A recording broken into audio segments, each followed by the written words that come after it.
welcome to Capitol Hill. I'm Lyndall Curtis. Well, it was long on aspiration, but short on detail. The Prime Minister's response to the Gonski report into funding the education system has broadly committed the government to the model of funding the report outlined. There will be a base level of funding for each student and then loadings according to levels of disadvantage. The Prime Minister's also outlined a range of measures underway or proposed to lift performance in schools and lift the performance of teachers. States would have to sign up to those in order to get extra money. But exactly how the system would work, how much of the $6.5 billion price tag the Prime Minister's put on it, how much that would be delivered and the way it would be delivered is yet to be decided. Joining me to discuss the day are Labor MP Amanda Rishworth and Liberal MP Scott Buchholz. Welcome to you both. We'll go first to the Prime Minister's announcement and the opposition's reaction. I understood from my earliest days that education transforms lives, and it is a moral wrong to deny anybody the benefit of a great education. Believing that to be a moral wrong is what propelled me into politics, and it is what brings me before you today. I want you to share my passion for change. I want you to share my enthusiasm for making sure that every child in every school gets a great education, for ending this moral wrong for all time. A crusade for our nation, a crusade for all of us. I note she now has an education crusade. Tony Blair, of course, had an education crusade. She simply borrowed from Tony Blair's copybook in her rhetoric. We had the education revolution in 2007. We now have the education crusade. But what parents want to know, what principals must know, is where is the money coming from? How much is it going to be? What is the Commonwealth's contribution to that going to be? Amanda, are you happy to be going on a crusade to right a moral wrong, even though you don't have a clear roadmap for how you get there?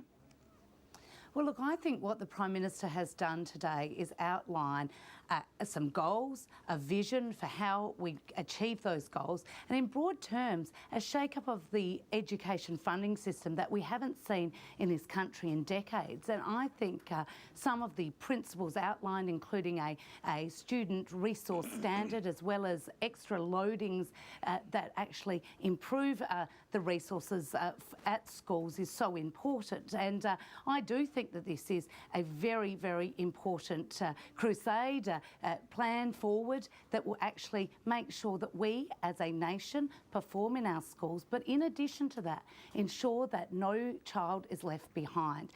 I think one of the key points in this is making sure that that gap between disadvantaged students and the rest of the country does not continue to widen. Is this the new great moral challenge of our time then? Well, I think it is a critically important challenge to get our education system right. As the Prime Minister outlined, we have a good schooling system, but it's falling behind. And it's falling behind people in our immediate region. So if we are going to get the opportunities for young people into the future, it's got to be in education. Now, we've started that through investment in our schools, through the national curriculum, and through teacher quality, but we must not rest on our laurels. We must continue to go forward. Now, the opposition might want to carp from the sidelines, but we want to get in there and do the job. Scott, is there anything wrong with setting an aspiration to have by 2025 Australia back in the top 5 performing school systems? Well, the question needs to be asked: why have we fallen out of that top level? But to answer your comments on the crusade, I remember there was a script there from the old Monty Python crew about on a crusade, and I don't really see a lot of the differences. I think one of the problems that the government's doing in trying to sell this crusade is that they're writing cheques that they just can't deliver, and they're relying on the states to pick the tab up. And I just got off the phone from Campbell Newman's office up here, and they're under no illusion as to the amount of debt that they've been left by previous Labor administration, and just to be burdened further with the NDIS and now this crusade is something that they're not looking forward to. But even your own education spokesman, Christopher Pyne, said yesterday that a coalition government would put in an extra $4.2 billion over 4 years. So you're making big commitments as well, aren't you, in this space? Well, we're at 1.1 a year as up against 6.5, which is the federal government's or the Labor government's plan. I mean, that's not a long way off. That's not a long way off what the annual interest payments on the debt that Labor have run up here for us nationally. I think that's about $6.8 billion. And when you look at the opportunity cost of what we forego in having to service that interest, there is a marked difference between Labor's concept and ours. I mean, Christopher Pyne, I think, is doing an outstanding job in the portfolio of shadow education, and it'll go on, and I hope he'll be a great education minister. Amanda, in the end, these things do come down to money, don't they? Because doing the things you want to do come at a cost. Do you think the Commonwealth should actually put in a larger proportion of that $6.5 billion annual cost than it would under the current arrangement, in which it puts 30% of the money in and the states put 70% in? Well, look, what I think the Prime Minister clearly stated, and what we've said all along, is that we will be investing more money into this. And for Scott to say, look, we're not really interested in investing money, well, we are, as a Labor government, interested in investing money in our children's future educations. However, as Julia Gillard also said, there won't be any blank cheques. This investment of money will need to come with outcomes. It'll need to come with lifting standards, lifting benchmarks and lifting children's education. So I think it's really clear that we're willing to play our role. Now, the Prime Minister has said she's not going to go into negotiations with the states about dollar figures through the media. She's going to sit down and actually work this through. But there is a commitment clearly from the federal government that we will be investing money in education because we believe that it's the right thing to do. We might just look now at the reaction from some of the stakeholders in the debate today. What the government has announced today is historic. It's significant because it finally puts to rest and sets aside a funding regime that has contributed to a widening of achievement gaps. What's now important is for all political leaders and all state and territory premiers to get on board. I think today is a good step in that a process has commenced. The Prime Minister has an objective of resolving the first part of this process by the first COAG meeting of next year. I would think our sector would want an answer well and truly before then. It has been a long time coming, and we feel that it is long on aspiration and rhetoric, but unfortunately still somewhat short on detail. It could have been essentially a similar response some months ago. Scott, it does appear that many of those involved in the education sector do like the model that David Gonski outlined, a base funding for each student and then loadings for disadvantaged. They believe it much more clearly meets students' needs than the current model. Why won't the Coalition at least have a look at it, have a listen to what people say about it and consider adopting it, even if it's in a slightly different form than the Labor government proposes?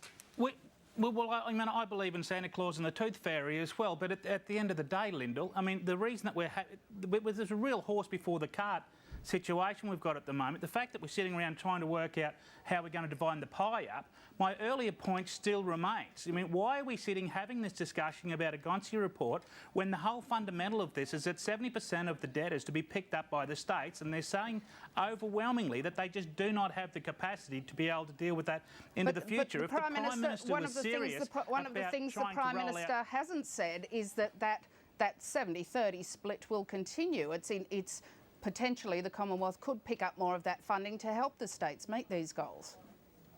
Well, at the moment, what I'm hearing out, it's 70-30, and the states are saying that they haven't got the capacity to do it. It's pretty straight up and down for me. Amanda? Well, that's just not the case. I mean, the Prime Minister has said that she will enter into negotiations with the states in good faith. There is going to be more money available from the Commonwealth, but it will not come as a blank cheque. They need to improve their standards. We need to improve our education system as a whole. But Amanda, isn't the problem now that currently what we have is a commitment to a new funding model, but a lot of that detail is still yet to be filled in? Is it realistic for people to only see the start of that detail at the start of next year? Well, look, I think there has been this report. It is a significant shift in terms of where we go to for the future, but we need to start negotiating. We're going to talk with the states and territories, and the Prime Minister has said that that is going to be a very swift process. She's going to start discussing this with her counterparts now to see what we can put in place. But this model of funding has been widely welcomed by the sectors. And indeed, it has been an important part of where we go in the future. Scott, a lot of the questions about disadvantage relate to students from poorer backgrounds, relate to students from rural and regional Australia and Indigenous students. If you speak to schools in Queensland, which you represent, and they say that they think this model of funding would work better for them, would you rethink your opposition to it? Well, I mean, they need to have a good look at what the coalition's proposing as well, because I think, as you alluded to earlier, there's $4.2 billion over the forward estimates, and there's a 6% indexed dollar amount which both private schools and public schools will pick up. So there is some good out there, but I think when it comes to the Gonski report, the government is struggling, I think, with a credibility issue, because, I mean, the Prime Minister was struggling to keep a word from 4 days before the election to after the election with carbon tax, and now they're trying to write cheques to be cashed in 2025, I believe, 2025. I just think the Prime Minister is going to really struggle trying to sell this from a credibility perspective. If we could end on some of the measures the Prime Minister wants to lift the performance of schools and teachers. Amanda, do you think the way to encourage the best and brightest into teaching is to lift the entrance scores, or isn't there an element that the money they're offered as salaries has to increase as well?